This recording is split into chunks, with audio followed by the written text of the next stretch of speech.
What is going on, guys? It's your boy War back with another YouTube video. So today I'm going to be talking about my SRT-4, and she's right out there. I'm gonna take a look at her. It's casual WRX, not mine, just a buddy's. There she is.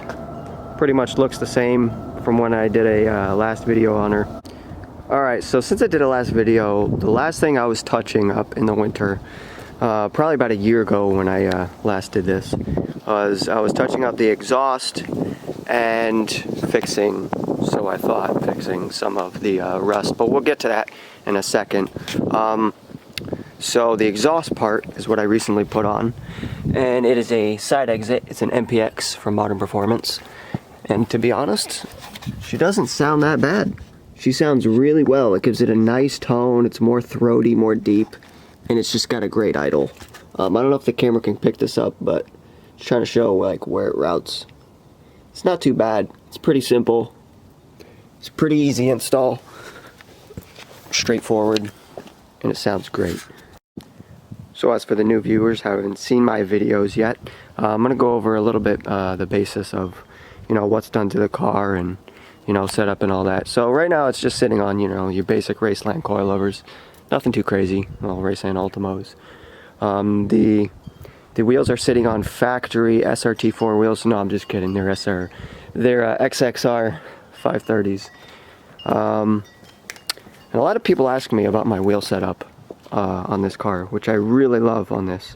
It took me a while to get the specs down, but I finally did. And I like it dog style. I like it how it's like bulldog style, like it's like smaller in the front, but kind of bigger, wider in the rear. It's a staggered setup, so it kind of looks a little different from what you'd normally see in a neon setup. And primarily probably because it's wide. The rears are an 18.9, an 18 by 9.75, and the fronts are 18 by 8.75. And I'm running all around 235 4018s, Kenda KR20As up front, and Federal RSRRs in the rear. As for interior goes, I've done a couple things to the interior since I've last done a video on this car. I got some factory, let's say factory, but they say they're Mopar stamped SRT-4 floor mats from Modern Performance. And I also used to have SRS seats, but then I switched to Viper seats. These are really good condition. I wouldn't say the driver is 100% good or even nearly good, but it's got some bolster cracking, which obviously on these is super normal. It's not entirely horrible. It's a decent driver seat. And then this passenger seat is super clean. Super clean. No cracks in the bolsters yet. Let's hopefully it stays that way for a while. No cracks in the bolsters on the passenger side seat. Let's talk about this rust here. Now, I'm no body guy, and you got to start somewhere. You got to realize where your talents lie. And what my mistake was is putting a little foam filler in the rockers to fill the rockers up, and I slapped Bondo over it, which of course at the time I didn't realize. I was like, oh, it'll be fine, the rust won't spread as fast. No, it just traps the oxidation inside and makes the rust spread faster. That I learned after the fact, which now I can't go back, and now I'm stuck with having a body guy to fix it because I'm not going to touch that.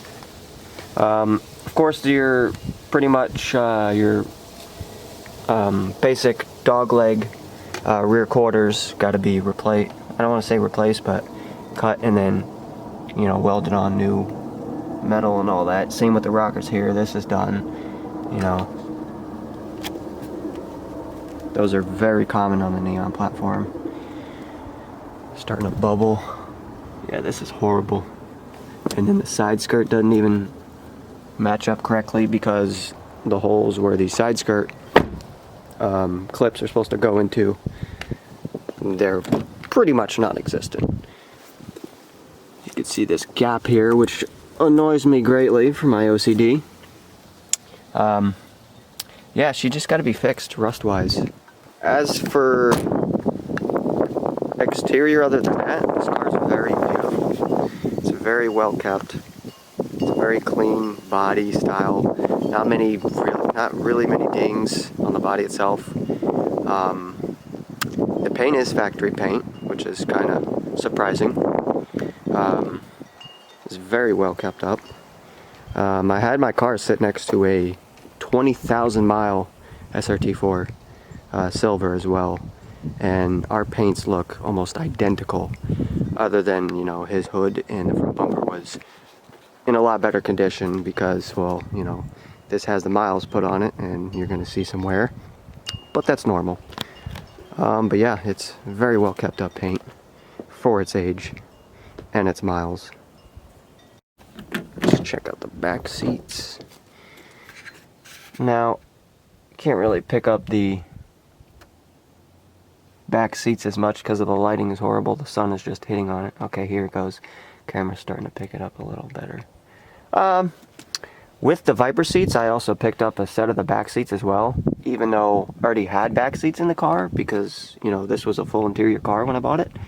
I just went up and bought the full set because I knew he wasn't just going to sell the Viper seats alone. He wanted to sell it more as a set, which is, you know, understandable. And his rear set happened to be just a little cleaner, so I threw that in anyway. I also put in brand new fog lights. I didn't really clean them, so they're probably a little dusty. And these are depot.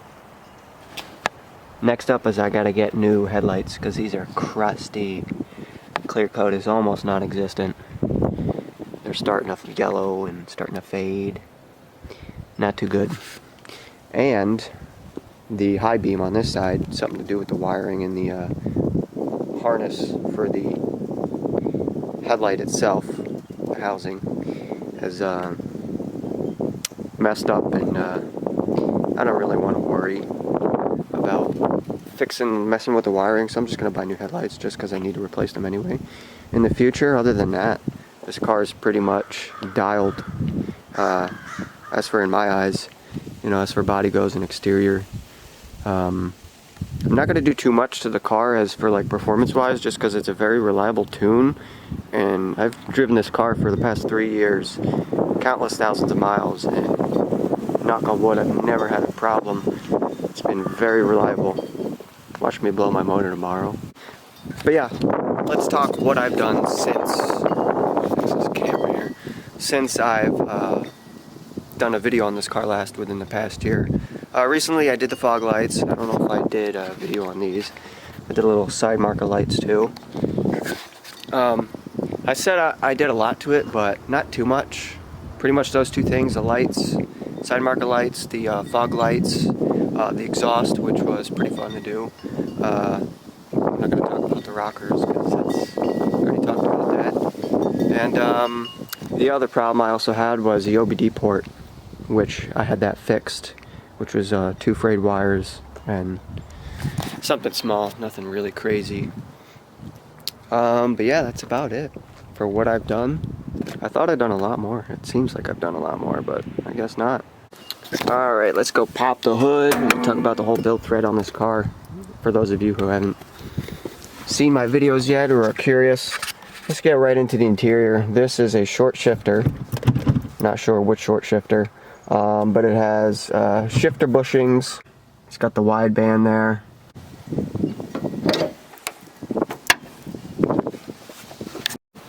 Don't mind me if the audio's a little crappy. It is pretty windy out here.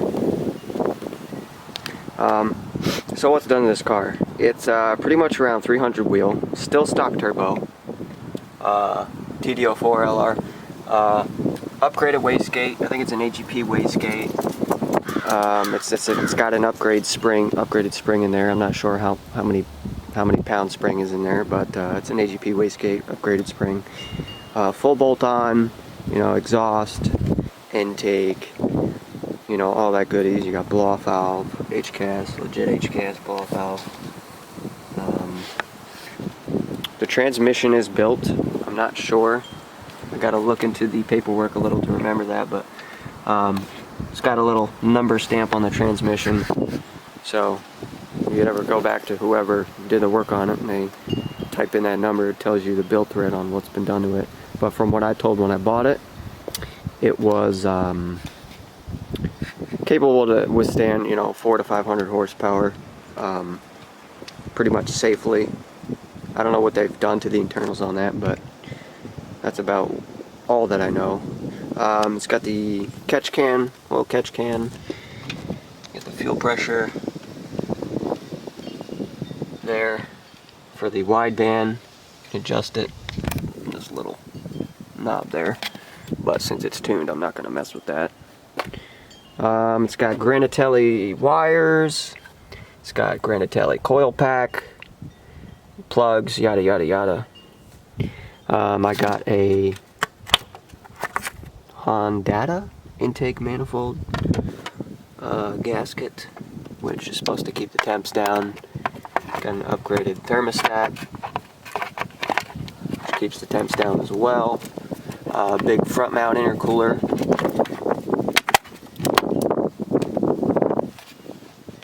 I think this is, yeah, it's Mpx as well.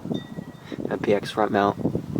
I know it's got upgraded motor mounts, which helps heaps, being that this car is on 22 pounds and makes around 300 horsepower, 300. So, I mean, it's a pretty fun car. It hooks with these Kendas. I love these tires.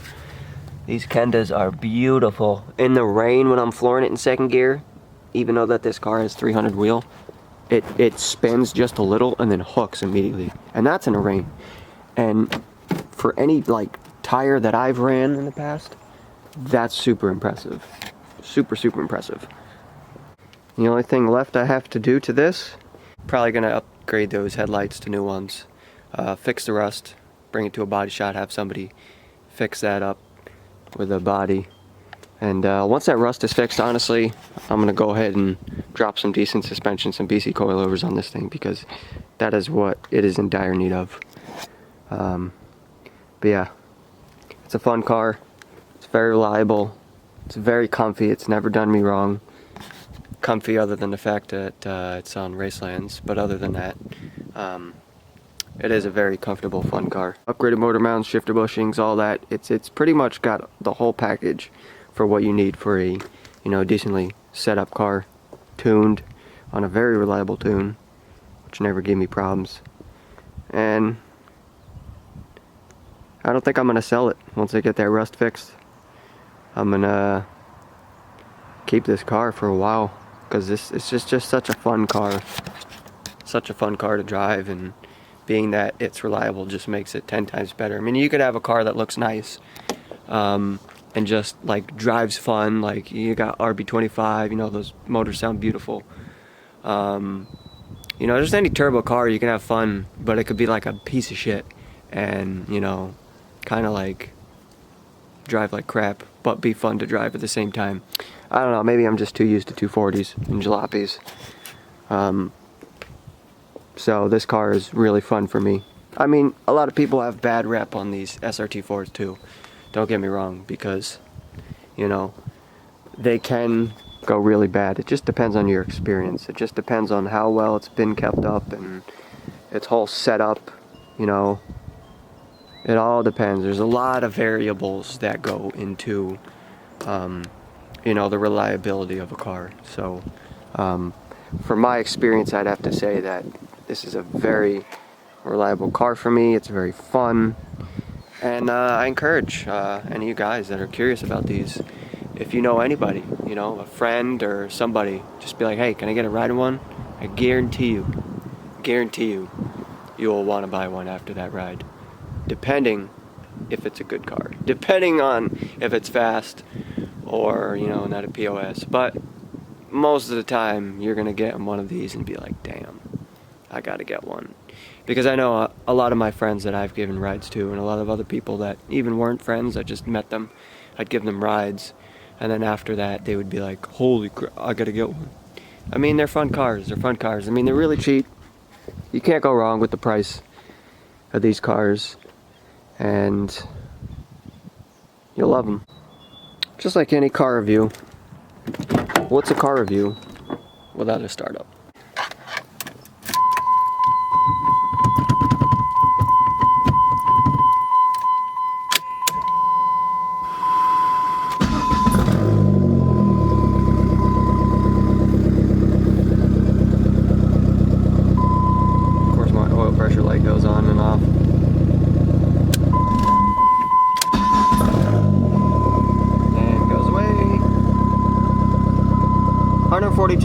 miles, almost 143. Not a light on the dash.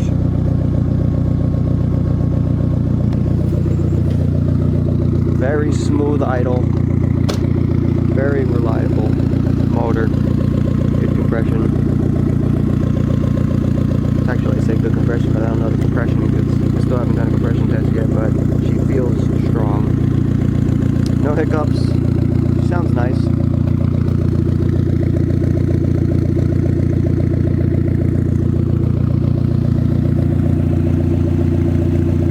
Give it a little revs. A little rev here and there.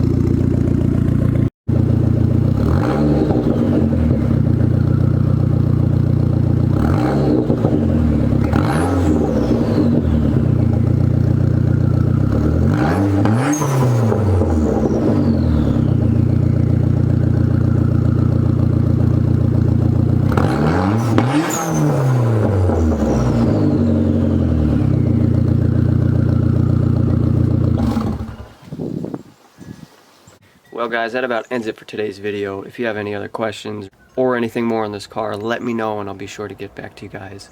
As for that, it about wraps it up, and I will catch you guys in the next video.